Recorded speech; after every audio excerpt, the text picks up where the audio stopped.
Welcome back, Dream Hub listeners. Today we're having a conversation about the world of dreams with a special guest who blends intuition with technology. Natasha Bolvin, known as Natasha Dreamseer, is an intuitive dreamwork guide who helps people navigate their inner landscapes through the power of dreams. I had the pleasure of meeting Natasha through our teachers class with Robert Moss and reconnecting at the IASD conference in person. Natasha is here to share her insights on daydreams, their significance, and the magic that they hold. Thanks for coming on, Natasha. It's great to see you.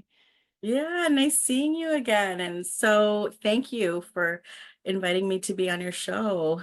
Of course, I couldn't not when I ran into you. I was just like, yay, let's get her on. Yeah, no, I love what you're doing and I love, we need as much help out in the market and enough people talking and amplifying the importance of dreams for people to catch on and realize how important it actually is. So thank you for Mm. everything that you're doing to get it out there and blow the horn, and really it's going to help to elevate everybody, so thank you for that. Oh, thanks. No worries. Yeah, it's interesting because I think with getting to know dreamers and becoming a dreamer myself, it's sort of like you do go through almost an ego death. It's like dreams kind of do that to you. So it's no wonder for me that people aren't all over social media, like with their face on the computer talking about it, because everyone just is so like quiet and humble, is what I found from meeting people. So luckily I've got a big enough ego for everybody. I don't mind. We'll just I'll scream it out. I'll put my face on TV. It's no worries. As long as people get the message on how important dreams are. It's so Yeah. cool. So something that you find really important is daydreams. I wanted to hear about tell us all about it.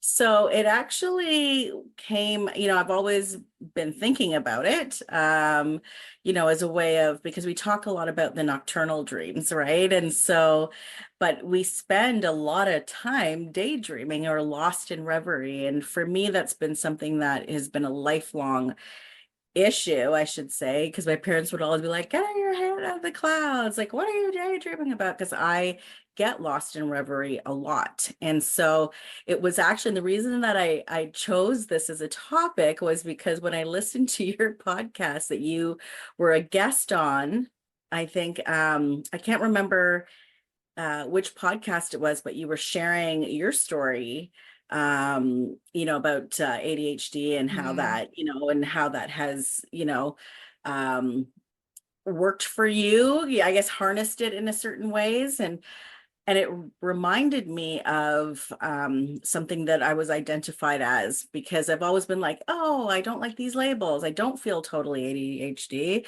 I have moments of it.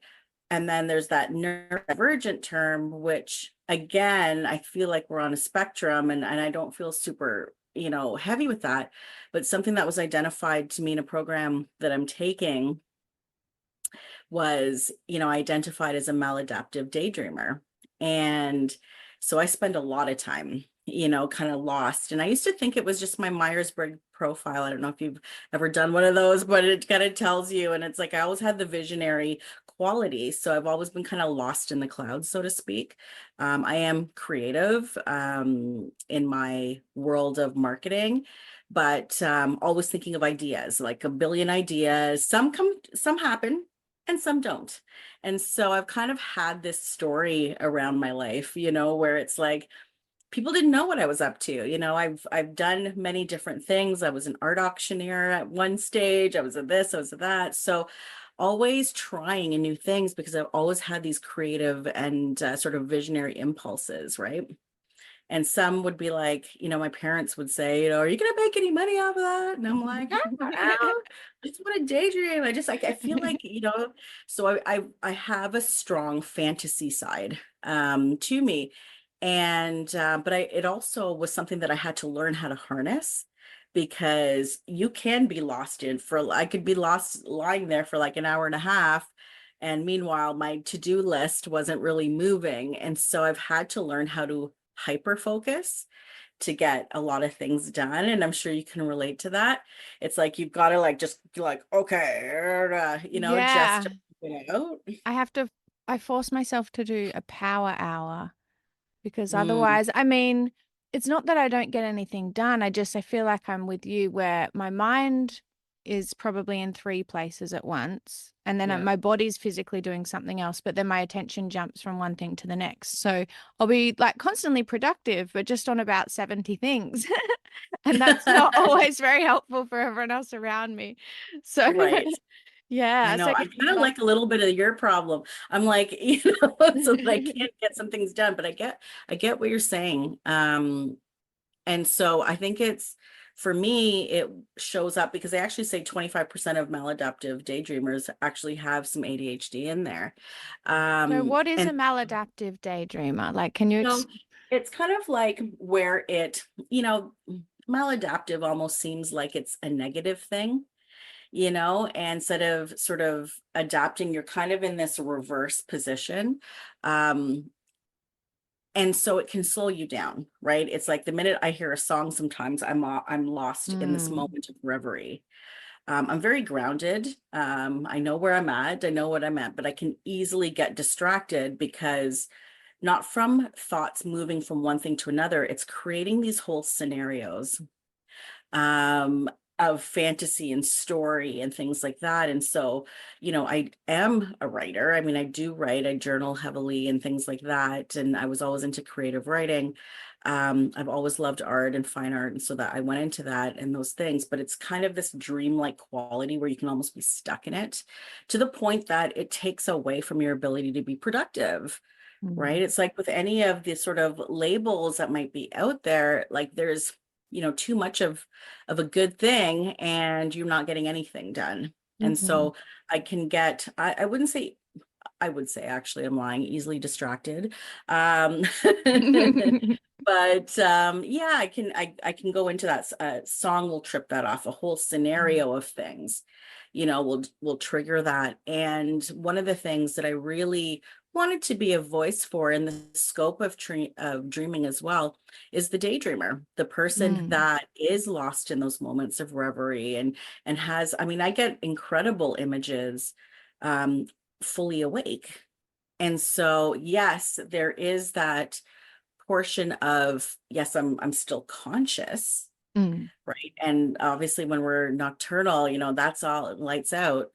But there is that, and what made really sense for me was our default mode network in our brains, show that we have this ability to, kind of in our daydreaming world, kind of live in these sort of separate buckets, right? Where you're fully awake, but you're kind of lost in the dream of it. mm, And so identifying that within myself and having to learn all the things to actually get things done. And I do a lot of things in my career. I do part-time things. I'm doing my content. I'm a course junkie, so I'm doing a lot of things, but I've had to really train myself and really harness myself. And so that's why that has come up. So when you were sharing your story and I was listening to your podcast, it got me actually thinking about myself,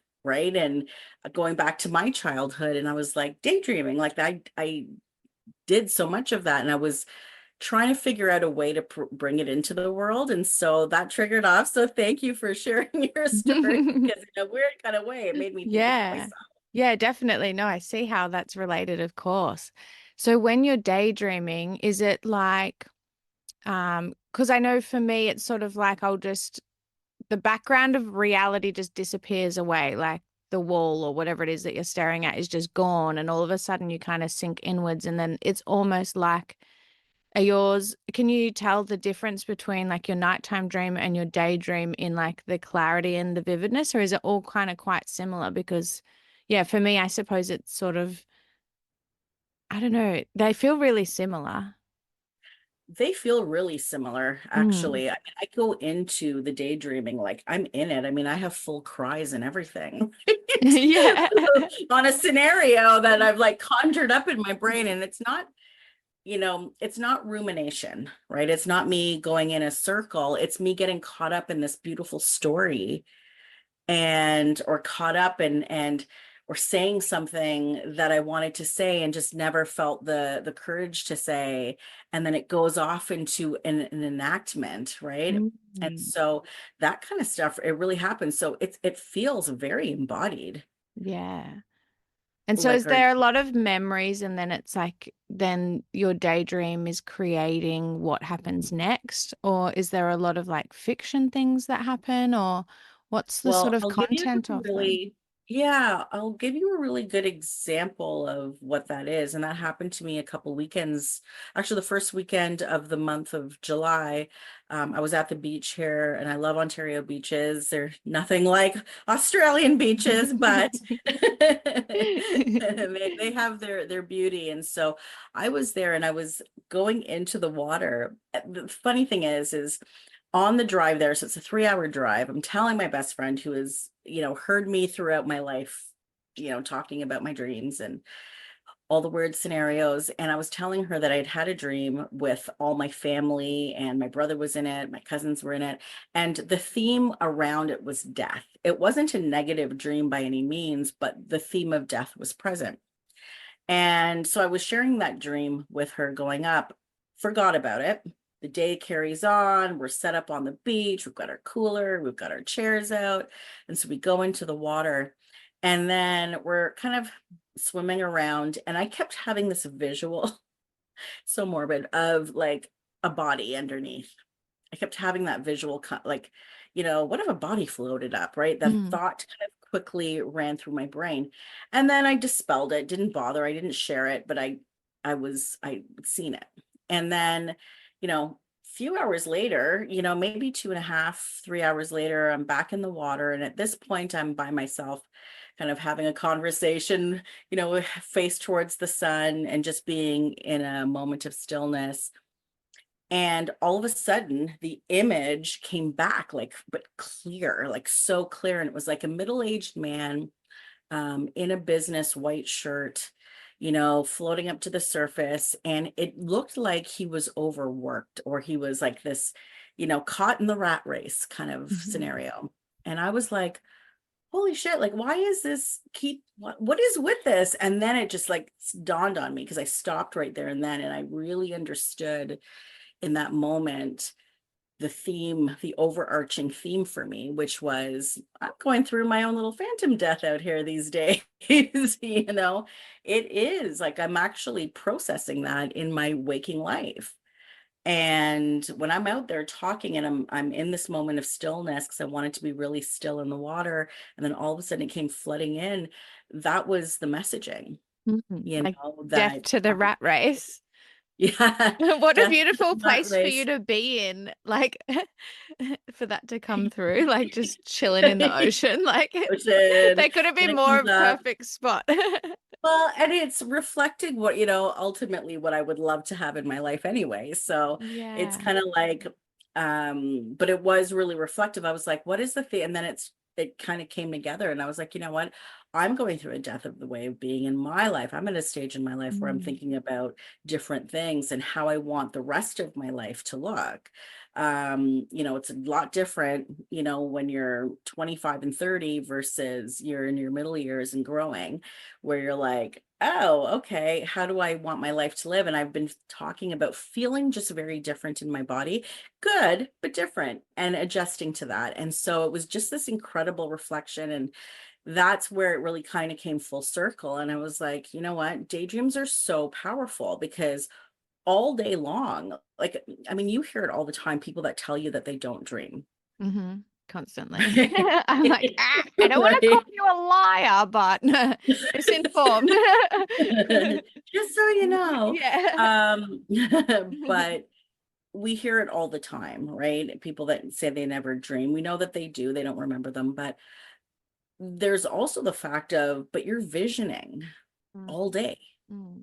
Yeah. And yeah, What's go ahead. coming up is like, I wonder how many people out there are having daydreams that are scaring them, like thinking, why did I have that vision? Is there something wrong with me? Like, am I going crazy? And it's like, no, there's this connection to your subconscious, and it I suppose might even be the people who aren't remembering their night dreams. Maybe daydreams are trying to push through stronger. But I love how you then Mm. interpret it. Like this is the thing. It's like cool. There's you might have a weird vision or something. Like for people listening, I know sometimes I'll have something. I'm like, whoa, what was that? Like, but I love then you're taking the step to interpret the daydreams as if they were night dreams. And that's really where I'm wanting to go with this, because ultimately dreams and daydreams are formed from imagination, our imagining faculties, right? Whatever that's made up of. And so, and then we capture them and kind of, interpret them within through our intuitive sense, through our felt sense. And so they kind of all come from the same sort of, well, there obviously are nuances. Um, but daydreams, let's not discount those. So anybody, and I think that's why Carl Jung, the whole active imagination, our imagining faculty is so strong. Like, I don't think people realize the breadth of dreams and what we can do with them. And I'm just like, holy crap, this is so cool, because we're just not tuning in. We think it's a bunch of rubbish that is from our day that's flitting in and out. And some of that is true, but no, there's real intelligence here for us to be able to like, I mean, if somebody tells me in a day what they're thinking about, I'll pretty much be able to kind of tell them what's alive for them or what's present for them in their life at the moment. Hmm.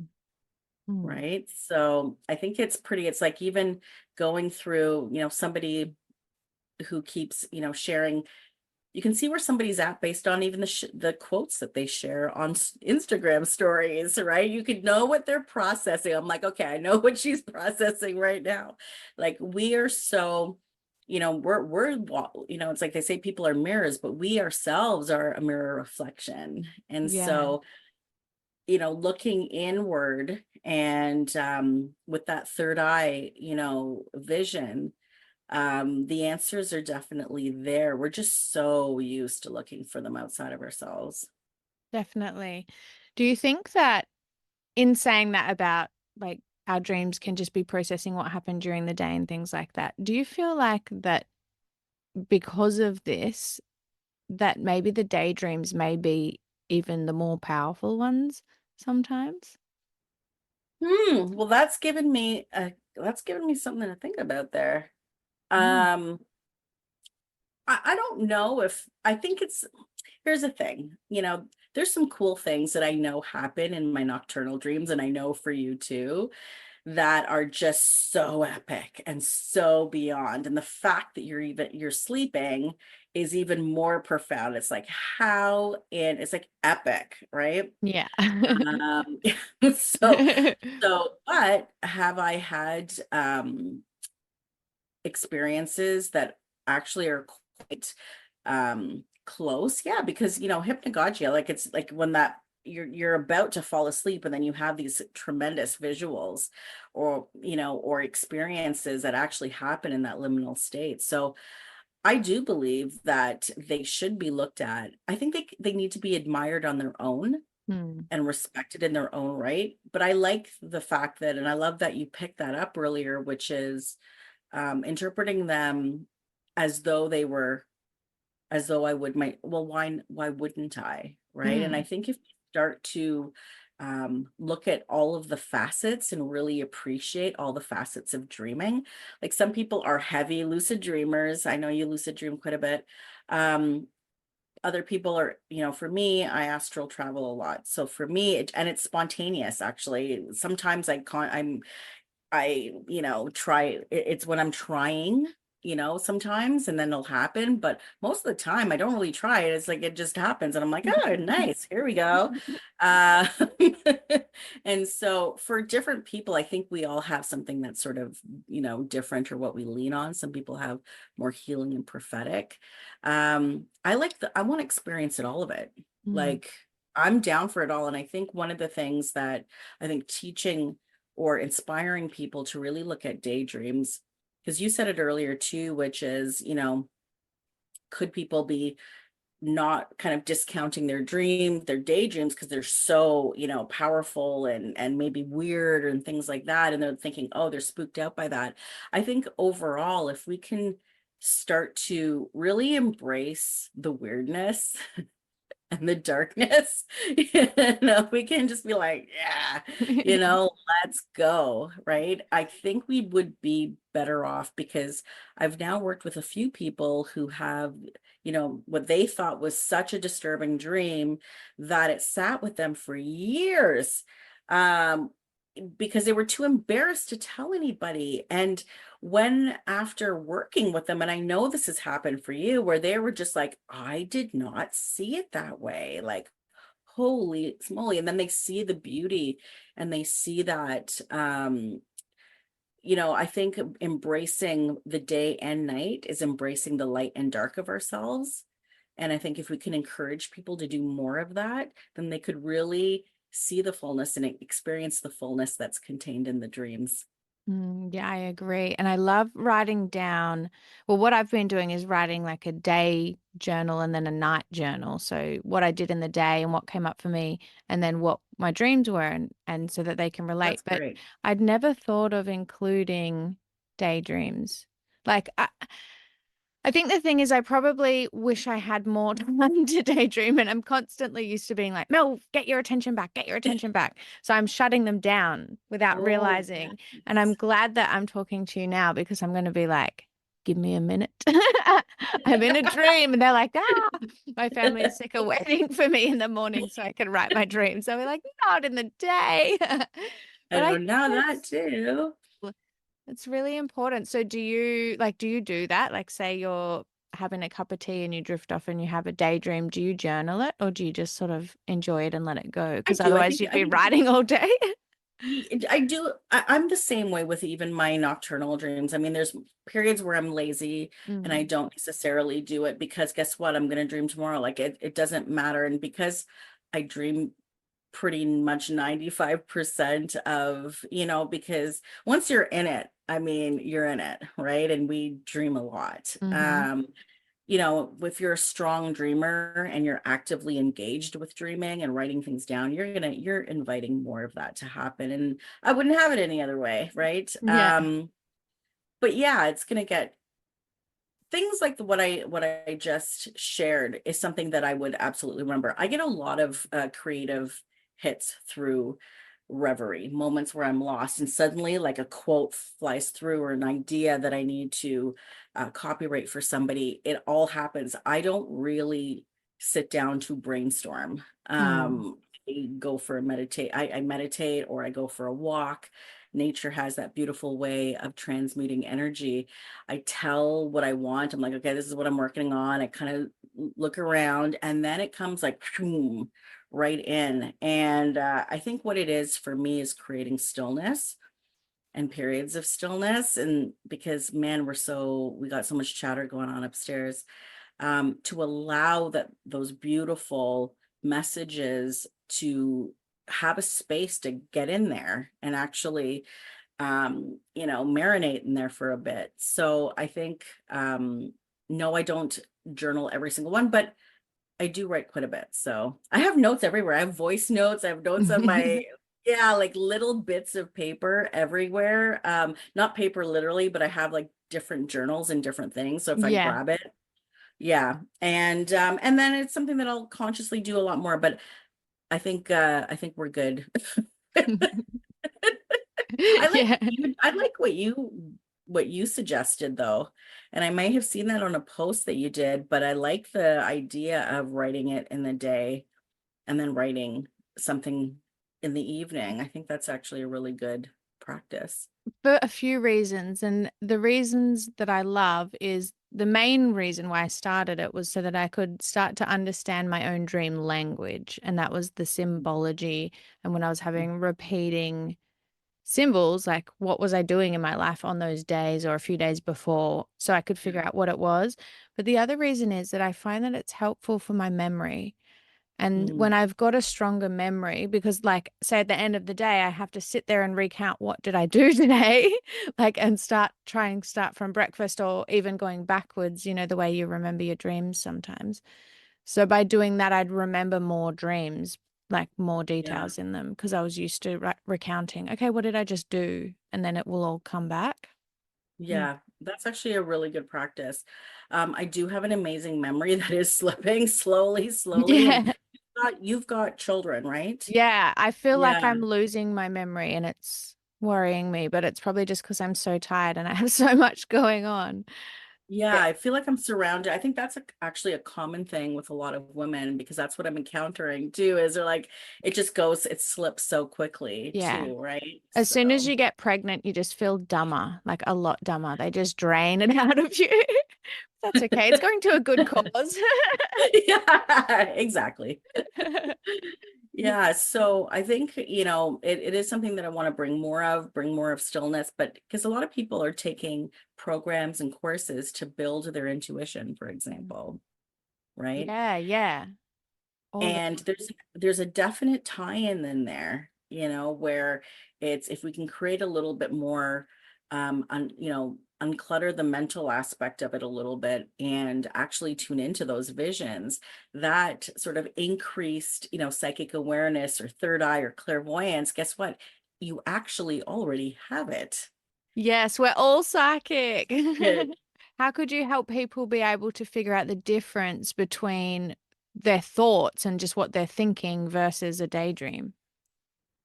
Well, I think there is a fine line, right, in between those. And so it's like if people are ruminating and they're going in, and I think the mood aspect of it, and this is where, how in nocturnal dreams, it's like, how you were feeling inside of the dream versus how you woke up feeling, right? That feeling component is so key. And the way to do that in the daydream aspect of it is if you're like, you're going and just chomping at the bits, like you're going in this continuous loop to the point that it makes you feel bad, then we know that you're in the ruminating category, right? And ruminating is just when it's going in circles, and it actually comes from a root word, ruminare, which means to chew cud. It's like when cows, they swallow and then they regurgitate and then they chew. That's what that word actually comes from. So that rumination, and you're like on a tailspin now, and now it's negative, and you're taking yourself in a downward spiral. Definitely different than reverie or daydream, where you're more like, hmm, hmm, hmm. Like it's like you're kind Mm. of in this uplifted place where you're just looking at it. And I think it's being tuned into your kind of your nervous system a bit, Mm. because both of them use imagination faculties, right? Because when you're ruminating, you can create a whole bunch of scenarios, right? Yes. Worst case scenarios. Yeah. And That's what I was so, thinking. It feels like with the ruminating, you're searching for answers or you're looking like you're trying to make sense of something. Whereas the daydreaming, it's sort of like you're just open and you're just visions are coming to you or you're just allowing it to arrive to you. You're not yeah, searching for something. I think that's a perfect way of saying that, Yeah, cool. actually. Yeah, it's That it's makes like sense. where you're searching for an answer and you're going on and then you're looking and you're rehearsing these conversations that are just nonsense. I mean, Mm. I've done it. We've all done Yeah, it. we've all done it. I do that. Let's be honest. And they actually say in that default mode network that is activated, that it actually goes into overactivity in rumination, whereas it doesn't show up in reverie. And so, or just reflection, positive reflection. So I think the mood aspect, I think, is a big one. And what you were suggesting, where you're kind of searching and searching versus sort of allowing, it's more of a yang energy versus a yin energy. Mm. Um, so yeah, that's how I would Oh, say that's that. great. That's good to be aware of. Like if we're being more mindful of our thoughts during the day and what's coming up, and even just wanting to pay attention to a daydream or anyone trying to figure out the difference right now, it's good to sort of be able to figure that out now and pay more attention. And I So, think too, it's one of those things where um ultimately it's not judging anything as good or bad. So if you can get into that, like I know in rumination, maybe I'm upset about something, right? And now I'm going to ruminate. Now I'm going to chew it out. She said, he said, she said, he said. in that whole thing. Whereas in, reverie, it's got a totally different, energy and vibe to it. So, and allowing that to kind of linger and not have a judgment of something being good or bad. It's like, okay, there was a word monster in there. That's curious. I wonder what that's about, and looking at it through a curious lens. Yeah, yeah, it's sort of removing the self-judgment. hmm Yeah, nice. So you go by the term or the name Dream Seer. What is that? Where'd you get that from? I'd love to hear the story. So I was thinking about a name, that I was like, how am I going to differentiate? Am I going to say because, and I struggled with this in the beginning, which is how do you identify yourself? Like, what do you do? Right. And at the same time, wanting to make it sort of an easier marketing kind of thing where it's my Instagram handle type of thing. And this is what it is. And people know, or they're curious about it and they'll ask. But I was like, Dream Queen was a little bit too like ostentatious. It does suit you though. I I like was like, it. I go, well, I think so, but I thought it would be like a little bit ostentatious. So I thought, no. And then it was like Tasha Dreams. And then I'm like, it's got exotic dancer vibe. Not that I have anything wrong with that. But like, no, that's not me. Yeah. And then because I used to go by marketing seer. Now here's the thing is I do identify as a seer. And I think Mm. that's something that is important for me to say, and own it, because um, people often tell you who you are, right? They'll be like, oh, you're so good at this and you're so good at this. That is something that is always said to me. It's like, how can you see, I can see the end right at the beginning. I have an ability to pierce through and get right into the heart of the matter, and get down to a place where it just, and sometimes I would say to my friends, like, how are you not seeing this? Right. And it's Yeah. been like people would go, wow, you got that from that? Like, that's amazing. Right. And it was like, so whereas that's just something that has always been right for me. And I realized that it was something, because I do have that ability to be able to see into the heart of a matter and see into the heart of the person, and just the intention or the underlying limiting beliefs or whatever it might be. And the ability, I think, I mean, listen, anyone can be a dream seer. You have to pay attention, but it's also like we're navigating through sort of a complex, maze of different factors, right? When you're dealing with, clients, as it's like, there's things that you have to take into it. You've got all these different symbols, but all those symbols give you this context, and then understanding or getting a feel for that person and what could be, driving that. So the symbology, the context, the cultural differences that might be present for that person, and being able to see all of these different aspects and how they converge into this beautiful story, I think is one of the things that I would say is a strong characteristic for me, right? Mm. Is seeing I can see the complexity and and the simplicity of it at the same time.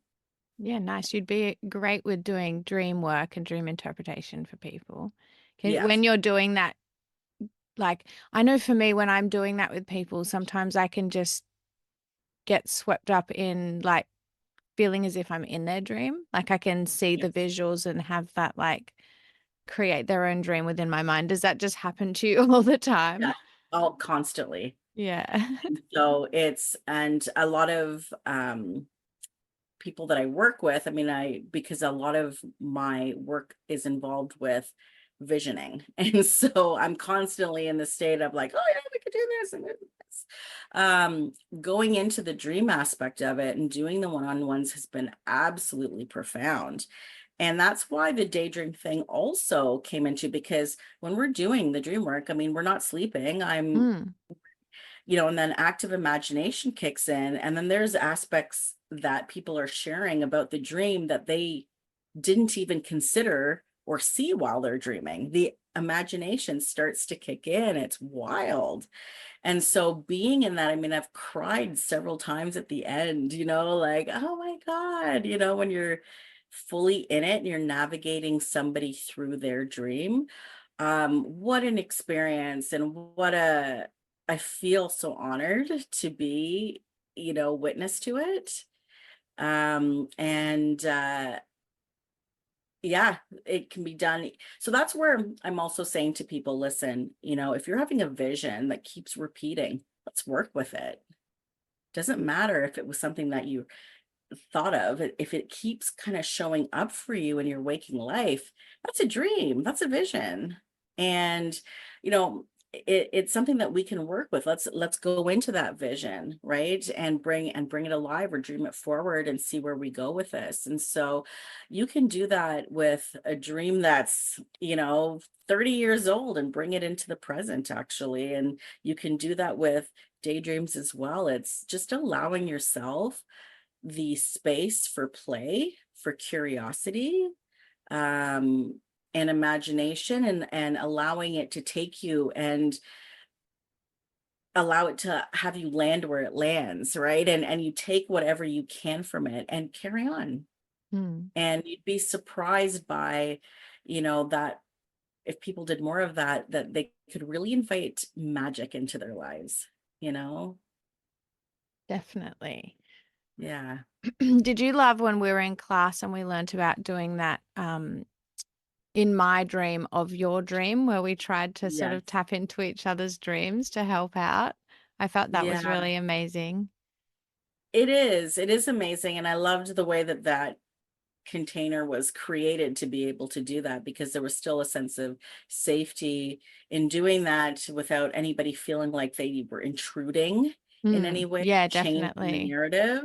Yeah. Yeah. So I think as a group exercise, I think there is a growing, I'm sure you see it, a growing intrigue out in the market with people and dreams and so forth. And, I've just popped on the scene now. And, so you're probably seeing a lot of that. And I think as we continue to go forward, with AI and all of these things that are coming in, if we can continue to use and expand and explore the faculty that we have, that is the main differentiator, like dreams, visions, intuition, imagination, that's our razor's edge. Yeah. Yeah, that will never be able to be replaced at all. Yeah. Yeah. So that's why I think it's so important what we're doing now. And it was something that the ancients, really revered. I mean, and it was daydreams and night dreams. Mm. They dream shared, all the time, and in different cultures. And so it was actually quite normalized. And then somewhere down the road, it gets dampened down because it's a superpower. Yeah. Yeah, definitely. Yeah, well, everyone's going to be learning about it now and hopefully tapping into their own. Yeah. So were you were a daydreamer as a child, and then what got you into the night dreams, or have you always been into those as Oh well? Or no, what it's got you yeah, in? it's both. I would say night dreams first, for sure, because I've always had an imagination. We all have an imagination, but you just think that's your imagination. It's normal. And so the nocturnal dreams is definitely the draw inwards. This has been a more of a recent development for me in terms of like coming out publicly with it, because I have always talked about it. I was always the girl at work that everybody comes to share my dream, because I would come in and be like, oh my God, I had this dream last night. And then I go to unpack it. Right. And people were like, oh, I never thought of it as anything. But also my family, my dad and my mom, especially my mom, are heavy, strong dreamers. And so we would get up and we would talk about it. My family's from the Caribbean. And so it's actually quite normal to talk about, did you dream of this? Did you dream of that? And to see them as messages, not just jumbled stuff. And when someone passed, to be like, oh, did so and so visit? It was very normalized for me. I've shared with a lot of people. My dad was the first person that introduced me to the concept of out of body experiences when I was probably around 11, 12. Like it's somewhere in 11, because I, you know, saw myself lying in the bed and then woke up at the other end of the bed, and I was like, I slept with my eyes open last night. He's like, you had an out-of-body experience, right? Just like deadpan about it, like staring. I was like, oh, okay. And so I accepted that, right? And then in 2003, when I was kind of going through an awakening, um, I all of a sudden started having these incredible, like epic dreams where I felt like I was very lucid in them, and I felt like I was being carried and or in God's hands or something that was just so like, you wake up and you're like, oh my gosh. And so that's when I started understanding my dreams. And that was in 2003. And then I started to tell everybody about it. And it wasn't until recent in the last couple of years where I really kind of acted upon it and started getting training from the many people who have been out there writing the books and doing the science and all of those things to be able to speak about it. And part of my coming to the IASD conference is really understanding where I fit, in what lane am I in, and being exposed to so much of that. And it's been a wonderful experience. I'm just excited to continue to share with people, how impactful they are, because I even, had I found, a gentleman that I'd been dating, this will market 20 years ago. And that was, I figured it out from a dream. So it was, things like so many different things. And I'm just like, wow, there've been very impactful, profound moments for me. And kind of tuning into this, it was through a series of dreams that I was having. And I was like, oh, there were some multiple moons and this and that. And it just kind of came out and I felt summoned to it. I think nobody gets into dream work thinking suddenly this is a great idea, I'm just going to go with Yeah. it. Yeah, I know, right? Everyone was telling me how much of a bad idea it was. I was going to tell, no one cares about that. I was like, oh, I think they should. It's a lonely road at the start, that's for sure. Yeah. So, experiencing that. And so I think, yeah, it's something that you have to really be profoundly personally impacted by in order to do what we're doing. So, Yeah, definitely. Most people have some initiation into the dream space. Yeah, for sure. Do you have a dream or the series of dreams, would you care to share? a series of dreams. Oh, you said that there was a series of dreams that like got you Oh, into it. Or do you well, have any other dream that you would like to share? well, I'll share the one that I just brought up with the gentleman, because August will be 20 years. And it was somebody I was working at for a company, and we were at a convention so I'm in Toronto, it was in Washington, DC in the US. And I met this guy, and all the things, right? All the bells and whistles. He was handsome and debonair, but there were all these synchronicities because I was being very like, you know, curious. Um, and so there were those synchronicities that were there, and I felt safe. And it was really like a passionate kind of like romance, right? And so the heat was on with this guy. Treated me well. And then a couple of times I flew back to see him, and he was a very smart guy. So he was like this military intelligence lawyer kind of dude. Saw all of his profile, was publicly displayed, all of the things. He was a very good listener. And I was reading the book. It's called Sacred Contracts by Caroline Myss. It was all about archetypes. And I would talk to him about what I was reading, and he just thought I was, kooky spiritual chick, right? And just kind of humoring me. And on one of the final trips, the energy had changed, and I couldn't quite put my finger on what that change was. But there were moments on that weekend where we'd be sitting by the pool and I would be talking about something from the book, where I could feel, his gaze kind of get really, really distant from me. And so I was picking up on these very subtle inflections. in his body language and so forth. And then the final night, I shared the dream that I had in the morning because I saw us lying on the bed as we were. And it's almost like I saw us just as we were, but I saw torn bits of newspaper that were strewn about on the bed.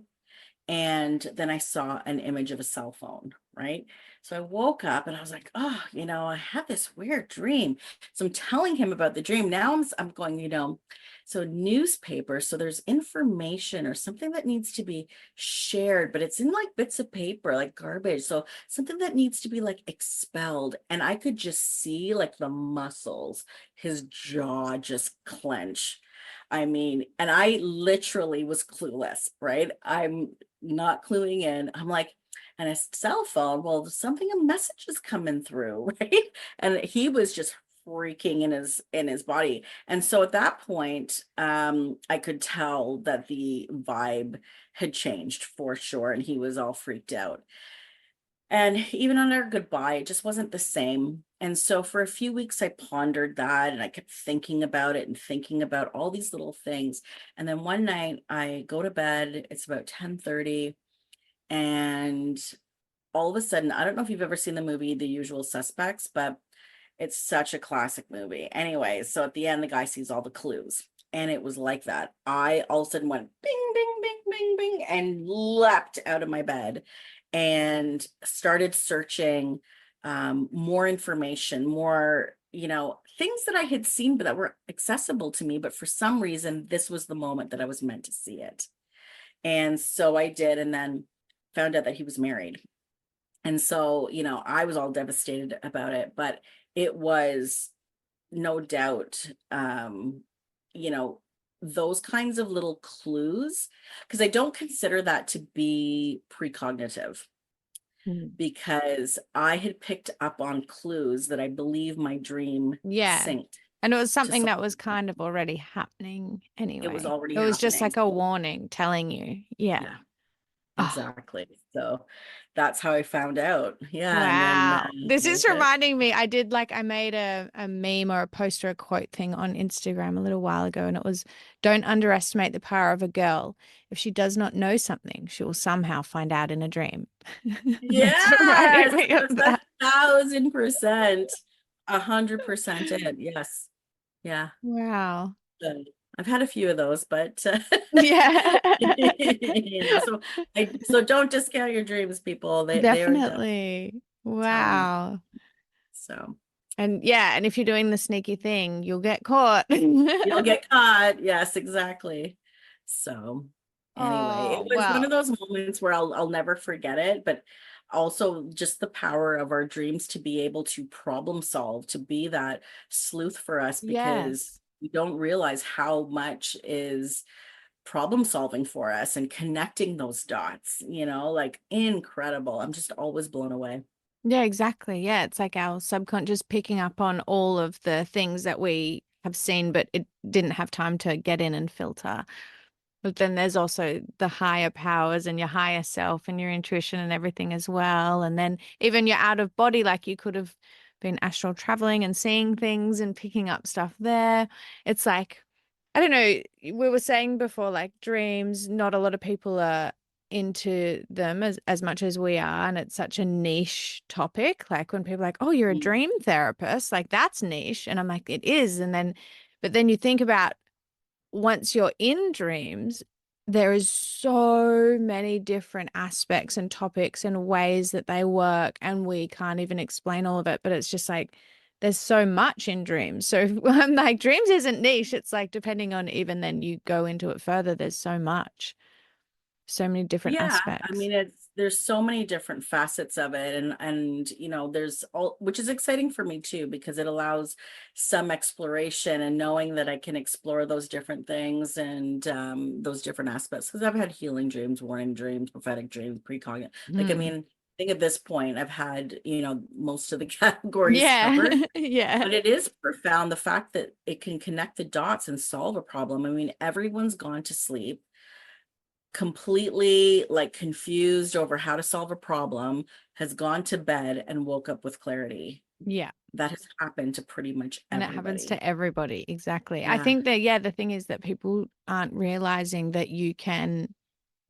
kind of train yourself, but like you can choose to do that. I think people think it's like a luck thing. Like, they might have one good dream and then they're like, oh, that's it. Like for life, it's like you could have a good dream every day. You could have four good dreams every day, more if you're doing the daydreaming as well. Like, it's crazy. It's so good. Well, I'm really, really happy to have been talking about this topic with you today. Like, I didn't realize how important daydreams are, and I'm definitely going to be keeping an eye out for them now. And I think some of the topics that we touched on today is like really powerful and even freeing for a lot of people that may be having these daydreams and not realizing that it is sort of coming from the same place as our night dreams. It's just as important, and to be able to interpret the symbols and the messages in the same way we would our night dreams. Like, this is huge.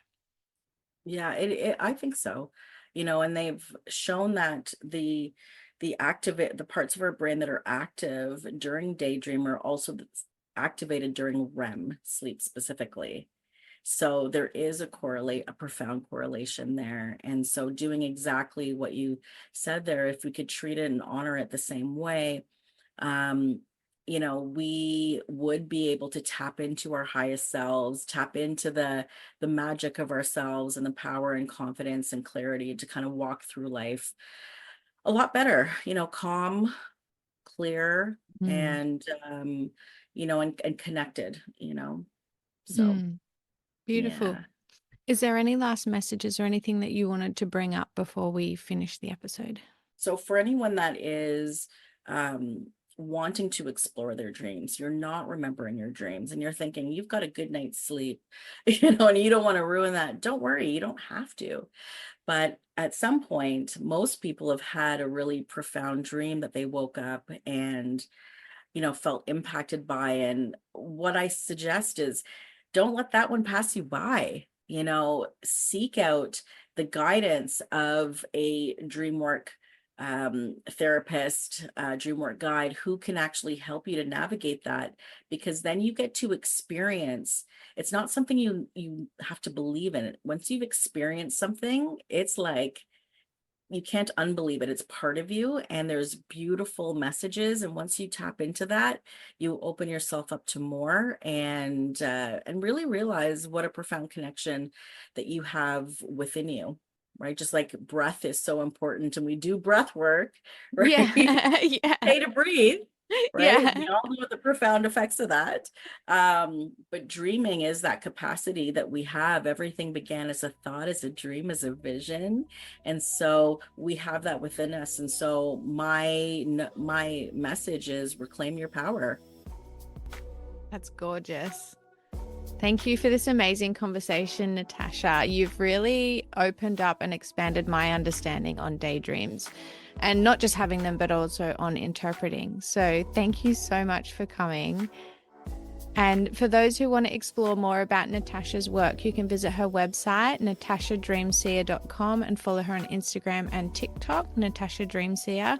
So stay tuned for more episodes of the Dream Hub podcast. And until next time, keep dreaming and remember that the magic happens when you're awake and aware.